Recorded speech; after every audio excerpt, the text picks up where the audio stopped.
Voilà, je reviens vers vous, plutôt comment dire, la série Les éveilleurs du monde, les éveilleurs de monde, parce que je pense qu'on est tous porteurs d'un monde qui est singulier, qui est unique.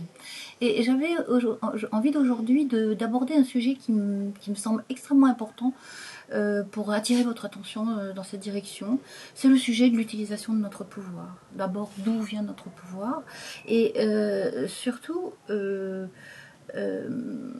ce qui m'intéresse, c'est les changements de paradigme que nous sommes en train d'accueillir. Changement de paradigme, ça veut dire que selon le niveau de conscience que l'on a, selon le plan de conscience que l'on utilise, selon les grilles de lecture qu'on utilise, on se rend compte qu'on peut vraiment prendre les choses de façon totalement différente que celle du monde dans lequel nous sommes nés. Alors, je voudrais parler du pouvoir. Le pouvoir, c'est pas être plus fort que quelqu'un d'autre ou moins fort que quelqu'un d'autre. C'est pas d'être meilleur que quelqu'un d'autre ou moins bon que quelqu'un d'autre. Le pouvoir, c'est juste d'oser être soi, d'oser témoigner sincèrement de ce qui nous traverse, de ce qui nous importe, de ce qui se passe le long de notre route, de la façon la plus authentique, la plus sincère possible, mais la plus profonde possible avec ceux avec qui nous cheminons. Et je dirais, l'objectif, c'est pas de s'évaluer de l'extérieur. Le pouvoir, c'est pas forcément quelque chose qui se voit de l'extérieur. C'est quelque chose qui vient simplement de notre présence, de notre qualité de présence. Et plus notre qualité de présence va rayonner,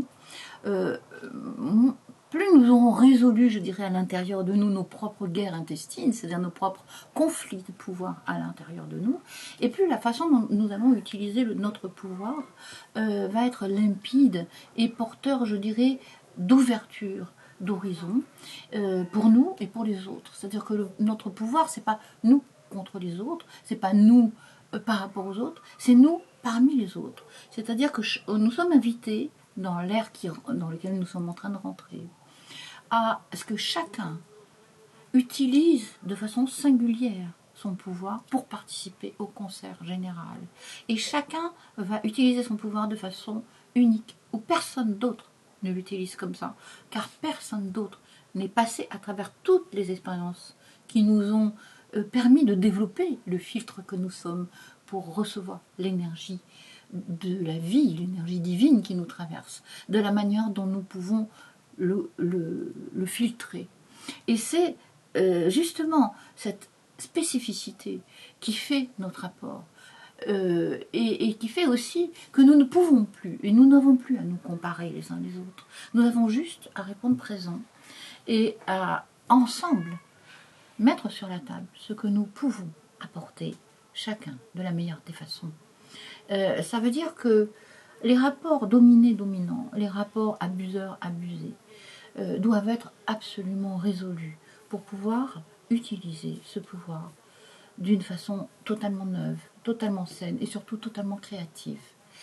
Ça veut dire aussi, dans cette période de transition, travailler pour dissoudre, fluidifier tous les résidus des mémoires, des empreintes, des imprégnations où nous avons été blessés, blessants, parce que nous avons forcément joué tous les rôles, de par nos expériences passées, de manière à fluidifier ce sillage comme la queue de la comète et pouvoir aborder quelque chose, une nouvelle étape de notre expression d'une façon beaucoup plus saine.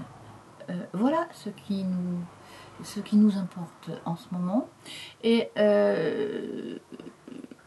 l'histoire, elle n'est pas d'avoir raison ou d'avoir tort. L'histoire est que chacun apporte sa part, comme personne d'autre ne pourrait l'apporter à notre place. Et c'est ça notre responsabilité. Voilà. Pensons que nous sommes dans des jeux de miroirs où l'extérieur va nous montrer les conflits qui sont dedans et ce qui est aussi à travailler, à transmuter, à transformer. Et comme l'intérieur va forcément nous révéler aussi. Voilà. Je vous donne des petites pistes, de réflexion avec. J'ai vraiment envie de partager ça avec vous. Et n'hésitez pas à mettre des commentaires sur ces sujets, parce que vraiment, ça importe énormément que nous puissions partager sur ce qui est en train de se transformer dans l'humanité. À bientôt et bonne réflexion.